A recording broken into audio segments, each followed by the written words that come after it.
Everyone, my name is Dhaval Joshi. I'm a third-year PhD student at the Cambridge Laboratory for Research on Impulsive-Compulsive Disorders, led by David Billon. I'm carrying out this research project via the BBSRC iCase Studentship from the 2019 cohorts. I chose the DTP at Cambridge for two main reasons. One is that because it's a doctoral training program, there's a lot of focus on structured teaching and coaching of research students in things like statistical analysis workshops, being able to present your research at symposia, all the way down to career services such as interview workshops. Another was that the David Billon Laboratory at Cambridge is the only place where I feel there is the greatest overlap between what they do, what their research is, and what my interests are in the research of the neuroscience of drug addiction. I completed my undergraduate degree at the University College London, where I did a 4 years integrated master's course in pharmacology. It was around my second year where I became really interested in neuroscience, and especially the neuroscience of neuropsychiatric disorders such as drug addiction. And this developed over the subsequent 2 years, and I became really interested in wanting to look into cellular, molecular, behavioral circuit mechanisms of drug addiction, especially in preclinical models. So that's why I joined this research group here.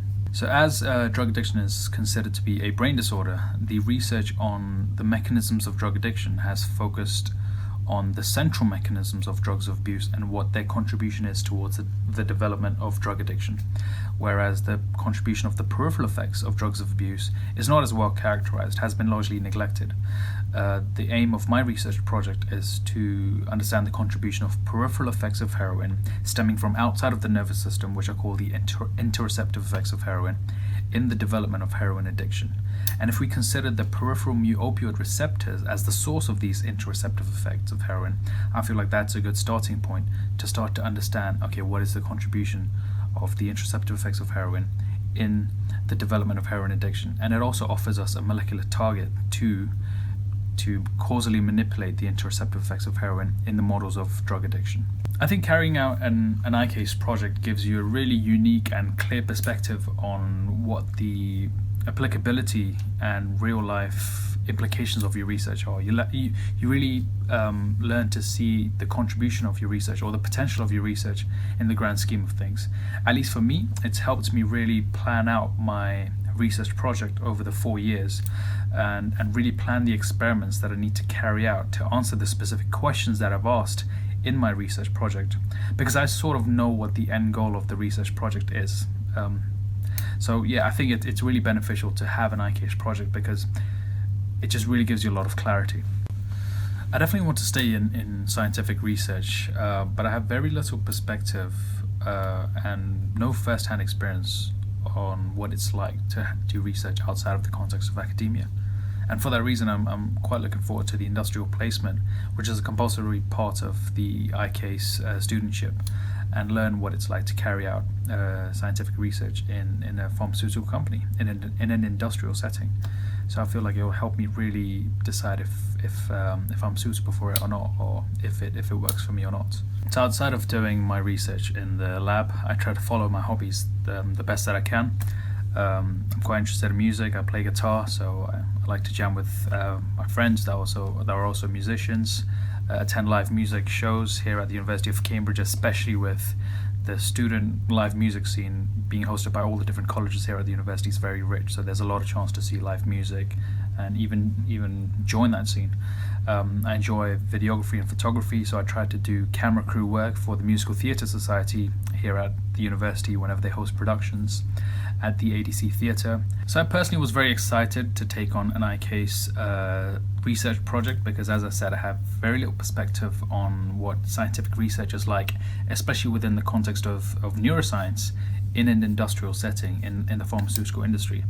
A lot of my colleagues I know have done sandwich years during the undergraduate degree, where you take a year out and you work in industry just to see what that experience is like. And I did not have that, so I felt like I was missing something. So this iCase studentship, I welcomed it with a lot of enthusiasm and a lot of curiosity, because it's something that I think is very important to know if you want to go into scientific research, to know the two big pillars of scientific research in academia versus in industry. There are definitely benefits of having an academic supervisor, of course, and then on top of that to have an industrial supervisor, because then you know that when you go on your placement, you're not going to be left alone. There will be some mentoring, and you'll belong to another research group, just like you do in your laboratory. So it's definitely a plus, and it's another fresh perspective to have, to get comments, critique, and suggestions on your research aims and your experimental plans, and they can also advise you on what sort of direction to take your research project in, because they're also involved in your research project as much as your academic supervisor is. I would absolutely recommend an iCase studentship to people considering applying for a PhD, because it's, like I said, it's a way to get a new perspective on your research project, what its potential is and what its applicability is beyond the scope of just a self-contained research project. It can also be added motivation to a lot of people to stay in research after finishing their doctoral training.